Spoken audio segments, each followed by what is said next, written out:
Hello friends. उम्मीद करते हैं कि आप सभी अच्छे होंगे, मस्त होंगे, स्वस्थ होंगे। हम ये अपनी वीडियो लेके आए हैं स्पेशल टीचिंग एग्जाम से जितने भी रिलेटेड हैं वो सारे के सारे बच्चे इस वीडियो को देख सकते हैं या मेरे साथी हैं वो इसको देख सकते हैं। जैसा कि अगर हम बात करें डीएसएसबी को ध्यान में रखते हुए इस वीडियो को मैंने तैयार किया है। तो जैसे आप सभी लोग जानते हैं कि जो डीएसएसबी में जो टीएम कह सकते हैं टीचिंग मेथडोलॉजी, या अपनी दूसरी भाषा में कह सकते हैं, आप लोग बोल सकते हैं जैसे पेडागोजी कह सकते हैं, है ना, जिसमें साइकोलॉजी के जितने भी टर्म आते हैं। तो मैं क्या करता हूं कि आगे उस टॉपिक को मैं देखता हूं कि कौन सा टॉपिक है, इसमें कौन सा अच्छा है, ज़्यादा क्वेश्चन आए हुए हैं एग्जाम में। तो उस टॉपिक का मैं क्या करता हूं अपना हैंड रिटन नोट्स, कहने का मतलब है उस चीज़ को जो इम्पोर्टेंट है, क्या चीज़ इसमें इम्पोर्टेंट है, उन चीज़ों को अपने हाथों से अपने नोट्स बनाते हुए चलता हूं। और उन्हीं नोट्सों को मैं आपके वीडियो के माध्यम से मैं आपके सामने प्रेजेंटेशन कर देता हूं।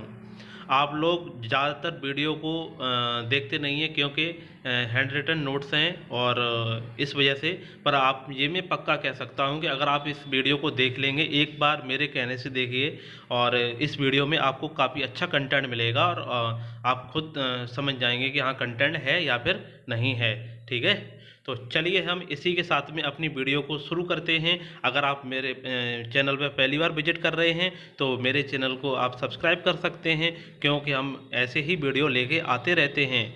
तो चलिए देर न करते हुए अपनी वीडियो को शुरू करते हैं। तो आज का टॉपिक है चिल्ड्रन विथ स्पेशल नीड। तो सबसे पहले क्वेश्चन आपका यहीं से तैयार हो जाता है कि जो चिल्ड्रन विथ स्पेशल नीड है, इसकी जो जैसे CWSN ये आपका लिखा हुआ मिलता है, CWSN, तो ये क्या होता है ना। तो इसकी फुल फॉर्म होती है चिल्ड्रन विथ स्पेशल नीड। चलिए, है ना, जरा इसके बारे में ये कहता क्या है। जो CWSN है आपका, चिल्ड्रन विथ स्पेशल नीड है, ये कहता क्या है। ये कुछ इस प्रकार से कहता है जैसे कि ऐसे व्यक्ति जिन्हें एक्स्ट्रा सपोर्ट या फिर हेल्प की आवश्यकता पड़ती है, साथियों को, बच्चों को, है ना, वो इस कैटेगरी में आते हैं, CWSN की कैटेगरी में आते हैं। दूसरी भाषा में अगर हम इसको कह दिया जाए, जो ऐसे बच्चे होते हैं CWSN की जरूरत पड़ती है, उनके लिए SEN मतलब SEN की जरूरत पड़ती है। SEN क्या होता है, जैसे यहाँ पर SEN लिखा हुआ है कि नहीं लिखा हुआ है। SEN का मतलब होता है special education need, special education need. और इसी के तहत एक और चीज आई थी,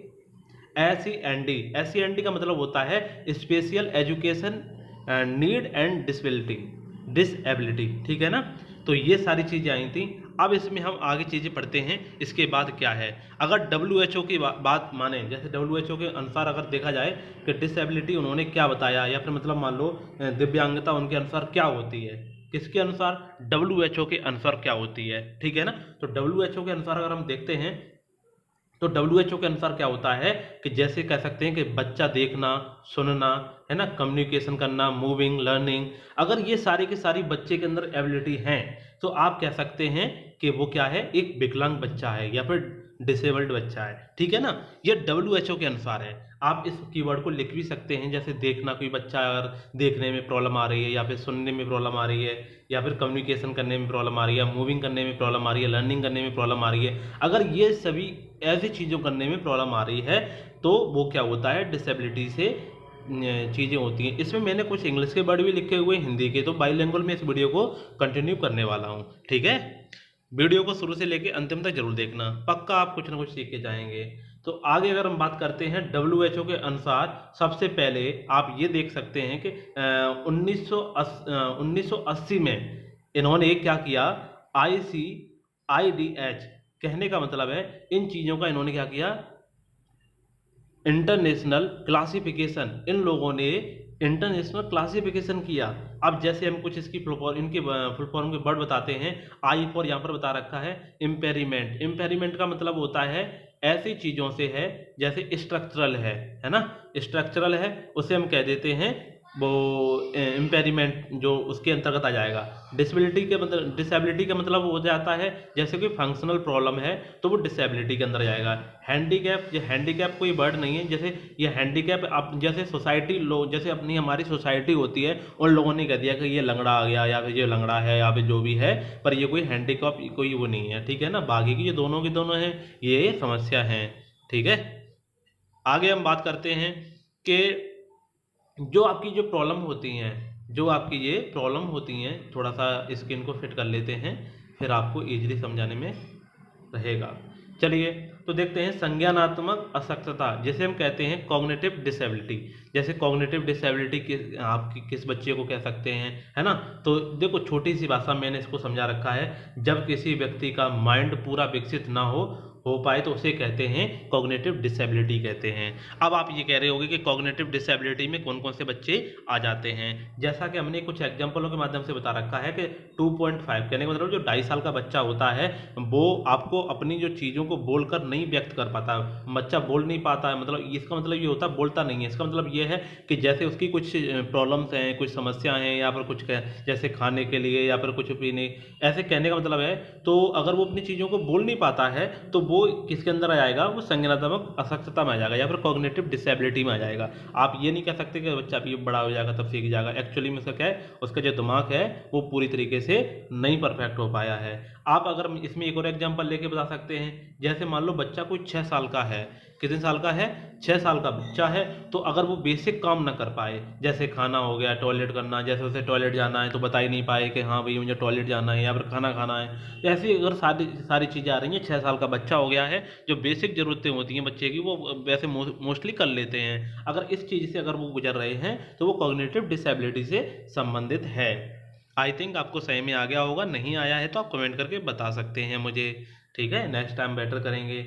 अगर हम इसी को अगर डिसेबिलिटी की अगर हम बात करते हैं तो सबसे पहले हम बात करें क्लासिफिकेशन ऑफ कॉग्निटिव डिसेबिलिटी, या कह सकते हैं मेंटल रिटार्डेशन। मेंटल रिटार्डेशन का मतलब होता है, हिंदी में समझा देते हैं आपको। कहने का मतलब ये है कि जैसे आपकी जो मेमोरी है या फिर ये माइंड की पावर है वो कितने लेवल तक है, इसी को कहते हैं रिटार्डेशन, कहते हैं मंद बुद्धि, हिंदी में कहते हैं मंद बुद्धि। ठीक है ना। अब जरा पहला देखते हैं।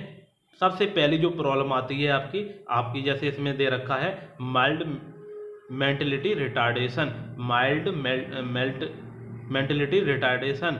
इसका मतलब ये होता है कि जो बच्चा 50 से 70 तक आईक्यू लेवल जो भी अपना रखता है तो वो किस में आ जाता है, माइल्ड मेंटल रिटार्डेशन में आ जाता है। माइल्ड का मतलब होता है हल्का, माइल्ड का मतलब क्या होता है, थोड़ा सा हल्का। अगर हम बात करें मॉडरेट की करें, मतलब इससे थोड़ा सा ज़्यादा, तो मॉडरेट मेंटलिटी रिटार्डेशन कितने होती है, 35 से 49। यहाँ से डायरेक्टली डीएसएसबी ने क्वेश्चन पुटअप कर रखे हैं कि ये माइल्ड मेंटलिटी रिटार्डेशन क्या कितनी रेंज होती है या फिर मॉडरेट कितनी होती है, इन डायरेक्टली आ जाएंगे आपके। ठीक है ना। और सेवरल मेंटलिटी रिटार्डेशन क्या होता है, थर्ड वाले नंबर पे, तो इसमें होता है गंभीर, जब कोई गंभीर हो जाती है रिटार्डेशन तो उसको कहते हैं 20 से लेकर 34 तक, अगर ऐसा है 20 से 34 तक। प्रोफाउंड मेंटलिटी रिटार्डेशन कहाँ से कहाँ तक होती है, तो आप कह सकते हैं 20 से कम, 20 से कम होगा तो उसे कहते हैं profound mentality retardation. I think आपको सही में आ गया होगा। आगे हम चलते हैं causes of the cognitive disability, मतलब किसके कारण ये जो हमारी जो संज्ञानात्मक जो डिसेबिलिटी बनती है वो उसके क्या क्या कारण हो सकते हैं, जरा कौन कौन से होते हैं, क्या कारण होते हैं, जरा देखते हैं। देखो पहले पर नजर डालते हैं इन्फेक्शन एंड इंटॉक्सिकेशन, है ना। जैसे मतलब इन्फेक्शन एंड इंटॉक्सिकेशन का मतलब वो होता है, मैं अपने शब्दों में समझा देता हूँ इसका मतलब क्या होता है। जैसे मतलब मान लो कि कोई बच्चा है जो गर्भ में है, तो उस टाइम पे क्या होगा कि अगर कोई बच्चा गर्भ में है तो वहाँ पर कोई मदर को कोई इन्फेक्शन या कोई प्रॉब्लम है और वहाँ से बच्चे को इन्फेक्शन हो जाता है, तो वो आपका शुरुआत से ही होता है, वो भी एक आपकी क्या डिसेबिलिटी होती है ना, ये इसके अंतर्गत आती है। अब जैसे मतलब मान लीजिए जैसे किसी बच्चे को सदमा या फिर शारीरिक कारक जैसे एक्सीडेंट दुर्घटना वगैरह हो जाए, इससे हो जाए, ये भी क्या हो जाती है, एक डिसेबिलिटी के अंतर्गत आ जाती है। एक आप कह सकते हैं मेटाबॉलिज्म एंड न्यूट्रिशन, ये एक ऐसी डिसेबिलिटी होती है, ये कहने के दिमाग से संबंधित है, ये दिमाग किसका कमजोर है किसका तेज है ना, वो चीज़ें हैं। देखो मेटाबॉलिज्म एंड न्यूट्रिशन वो होती हैं जिनमें पोषक तत्व की कमी होती है, जिनमें खान पीन का ध्यान नहीं रखते हैं, जैसे जिनकी माँ होती है अपने बच्चों का ध्यान नहीं रखती हैं कि क्या चीज़ इनको देनी चाहिए क्या चीज़ नहीं देनी चाहिए, है ना। तो वो सारी चीज़ें इसके अंतर्गत आती हैं। एकदम फ्रेश और नीट एंड क्लीन भोजन देना चाहिए बच्चों को, जिसकी वजह से उन्हें पोषण का शिकार ना हो। आई थिंक ये भी थर्ड वाला भी सही में आ गया होगा। अगर हम फोर्थ वाले की बात करते हैं तो इसमें होता है gross brain disease. Gross brain disease में आप कह सकते हैं ट्यूमर वगैरह हो गया, ये भी क्या है कॉग्निटिव डिसेबिलिटीज के अंतर्गत आ जाता है। एक आ जाता है पैतृक प्रभाव। पैतृक प्रभाव के अंदर ये ऐसी होती है जैसे कहते हैं ना, अरे इसका पापा भी ऐसा ही था और इसके ये बच्चे भी ऐसे ही हैं, है ना। तो वो किस में आ जाती है, वो पैतृक प्रभाव में आ जाता है। वो किस में आ जाता है, पैतृक प्रभाव में आ जाता है। अगर हम बात करें गुणसूत्र, जो 6वें नंबर पे ये कौन सा है, गुणसूत्र असमानता, जैसे कि डाउन सिंड्रोम इसमें देखने के लिए मिलता है। जैसे आप देख सकते हैं जो 21वां होगा वो सही तरीके से मेल नहीं हो पाएगा, है ना। जो क्रोमोसोम्स होते हैं ना वो सही तरीके से मिल नहीं पाएंगे, 21वां सही से सेट नहीं हो पाएगा, जिस वजह से ये डाउन सिंड्रोम वाली प्रॉब्लम आपको देखने के लिए मिल सकती है। इसका अभी तक कोई इलाज भी नहीं है सही तरीक़ा से, है ना। जैसे इसमें जो होता है किसी बच्चे की जैसे आंखें बड़ी हो जाएं, ये कहते हैं ना ये घर में सबसे अलग है, या फिर मतलब मान लीजिए अलग ये तरह की हरकत करता है, तो उसी में ये हो सकता है गुणसूत्र असमानता, उसे डाउन सिंड्रोम कहते हैं। अब हम चलिए बात करते हैं हियरिंग इम्प्लीमेंट क्या होता है, इम्पेरिमेंट, ठीक है ना। इसे कहते हैं श्रवण बाधिता। जैसे सुनने में जो समस्या आती है ये भी एक डिसेबिलिटी होती है। अभी मैंने कॉग्निटिव डिसेबिलिटी के बारे में सारा का सारा डिस्कशन किया था, और अब मैं बात करने वाला हूँ हियरिंग इम्पेरिमेंट के बारे में बात करने वाले हैं। इसमें अगर छोटा छोटा सा आप जान लीजिए कि ये क्या होता है। अधिक जैसे ध्वनि को सुनना 90 dB, अगर ध्वनि की अगर हम वो यूनिट की बात करें जो dB में मेजर की जाती है, और 90 से अधिक अगर साउंड आप सुन रहे हैं तो आप जरूर हियरिंग से सुनने से समस्या देखने के लिए मिलेगी। कभी कभी अनुवांशिकता भी होती है ये, और एक एक्सीडेंट केस एक्सीडेंट हो जाए तो उसमें भी ऐसा हो सकता है, एक्सीडेंटल केस भी हो सकता है, ठीक है ना। अब हम बात करते हैं आपका स्पीच इम्पेरिमेंट, है ना। स्पीच इम्पेरिमेंट का मतलब होता है बोल चाल में या बातचीत करने में। तो उसमें क्या होता है, हकलाना, तुतलाना, मूक और तालु समस्याएं, ये सारी किस्में आ जाती हैं स्पीच इम्पेरिमेंट में आ जाती हैं। अगर दृष्टिबाधित में बात करें तो दृष्टिबाधित में विटामिन ए कहने का तो जो इम्पोर्टेंट है उन्हीं पॉइंटों को मैंने इसमें हाईलाइट किया हुआ है, ठीक है। अगर इसमें मोतिया बिंदु भी हो सकता है। अब हम तुम्हें बात करते हैं इसी के ऊपर, इसी के तहत डिसेबिलिटी के ऊपर एक एक्ट आया था, और जो एक्ट का जो नाम है वो है एक्ट PWD। जो PW एक्ट ये 1995 में आया था। अब ये 1995 की डेट आप याद कर लेना, डायरेक्ट इसमें डेट पूछी जाती है, ठीक है ना। और इसमें एक और याद कर लेना, इसमें कितने प्रकार की डिसेबिलिटी का जिक्र किया गया था। तो आप कह सकते हैं इसमें 7 प्रकार की डिसेबिलिटी का जिक्र किया गया था। PW एक्ट, आप कह सकते हैं PW एक्ट कब आया था, तो आप कह दोगे कि ये 1995 में आया था। और ये डिसेबिलिटी कितने डिसेबिलिटी को बताता है, तो आप ये कह दोगे ये 7 डिसेबिलिटी को इंडिकेट करता है। अगर इसी के बाद, इसी को कह सकते हैं, इसी के बाद कौन सा एक्ट आया था, इसी को संशोधन एक्ट कह सकते हैं। इसमें बहुत सारी डिसेबिलिटी छूट गई थी, तो इसके तहत में एक नया एक्ट आया था जिसका नाम था RPWD। क्या आया था, RPWD। आगे सबसे पहले इसकी एक डेट याद कर लो, ये कब आया था, 2016 में आया था। RPWD का फुल फॉर्म आ सकता है पेपर में, तो वो भी आप याद कर सकते हैं। जैसे right of person with disability act, क्या होती है RPW की फुल फॉर्म क्या होती है। R फॉर होता है राइट, और P फॉर होता है पर्सन विथ, और ठीक है ना, W for with, D for क्या होता है डिसेबिलिटी, और ठीक है ना, पूरा का पूरा ये आपको फुल फॉर्म याद रखनी है। इसमें कितनी डिसेबिलिटी थी, तो आप कहोगे इसमें ना 21 डिसेबिलिटी का जिक्र किया गया था। कितनी थी इसमें, 21 थी, है ना। चलिए इसी के तहत एक और थोड़ी और बातें जिक्र कर लेते हैं, थोड़ा हाईलाइट कर लेते हैं। जैसे कि इस जो 2016 वाला आया था, RPW एक्ट आया था, दिव्यांग व्यक्तियों के साथ, ये वाला पॉइंट है कि दिव्यांग व्यक्तियों के साथ कोई भी भेदभाव नहीं किया जाएगा। अगर कोई दिव्यांग व्यक्ति है तो कोई भेदभाव नहीं किया जाएगा कि भैया तू ऐसा है या फिर ये ऐसा है तो इसको नहीं होगा, ऐसा कुछ नहीं है, ठीक है ना। अगले पॉइंट पर अगर हम जिक्र करते हैं तो सभी के लिए समान अवसर उपलब्ध कराए जाएंगे। ये नहीं कि भैया ये अंधा है ये तो इसको ये वाली चीज़ नहीं दी जानी चाहिए, या फिर वो चाहिए, ऐसी चीज़ें हम नहीं कर सकते हैं। और इसी के तहत में ध्यान रखा गया कि प्रत्येक 5 साल के बाद निरीक्षण किया जाएगा, है ना, और कि जो आपको जो सुविधा मिल रही हैं वो प्रॉपर्ली दी जा रही है कि नहीं दी जा रही हैं। और इसी के तहत एक पॉइंट मैंने लिखा नहीं है, वो ये था पॉइंट कि जैसे मतलब स्कूल में जो पेपर वगैरह होता है तो उसके लिए अतिरिक्त समय दिया गया, है ना, वो सारी चीज़ें दी गई हैं बच्चों को, इसके लिए स्पेशल कोटे के अंतर्गत रखा गया है।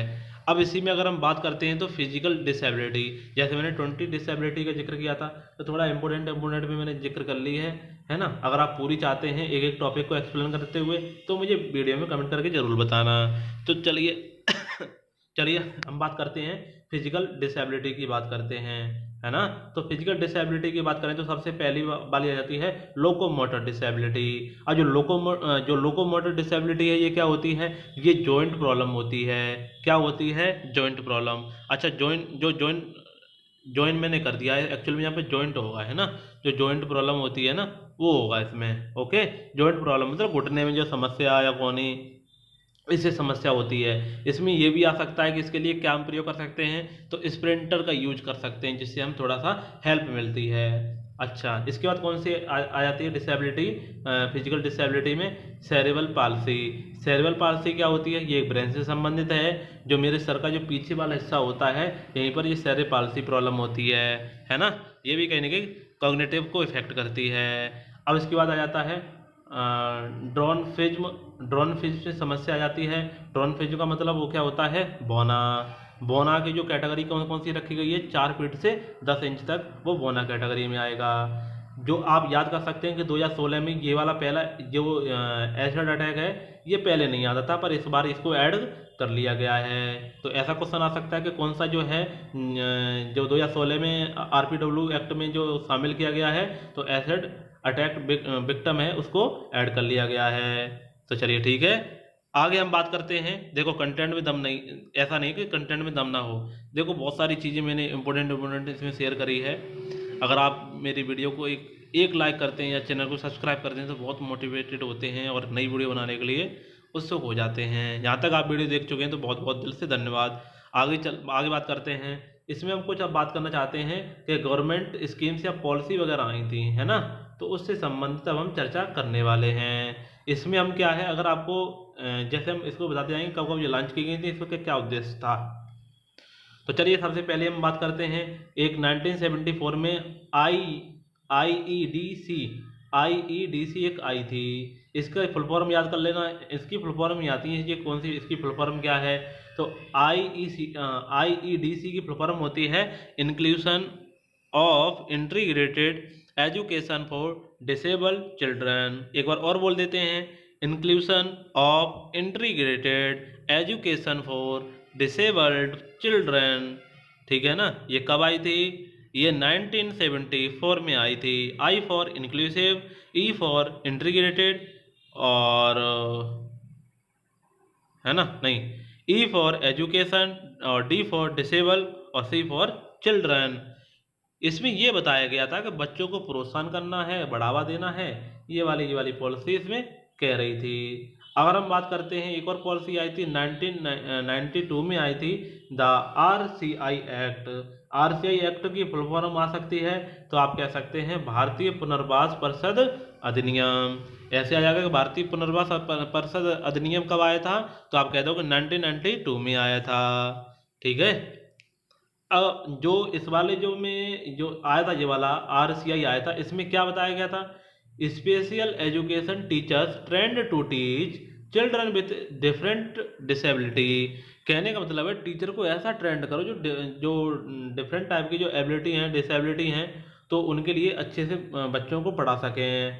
इसके बाद एक और आया था, जैसे यहाँ कह सकते हैं द नेशनल ट्रस्ट एक्ट। ये कब आया था, 1999 में आया था। इसकी ठीक है, पिछड़े लोगों के लिए था ये वाला। एक और लास्ट में आया था विकलांगों के लिए राष्ट्रीय नीति, 2016 में आया था। बाकी का कुछ डिसेबिलिटी जो पॉलिसी कुछ बची हुई हैं हम वो नेक्स्ट वीडियो में लेके आएंगे। अगर आपको इनकी डिटेल से चाहिए पॉलिसी तो आप मुझे कमेंट करके बताइए। मेरी वीडियो यहाँ पर होती है समाप्त। आपको अच्छी लगी हो तो वीडियो को लाइक कर सकते हैं, दोस्तों को शेयर कर सकते हैं, और मस्त रहिए, स्वस्थ रहिए। जय हिंद, जय भारत।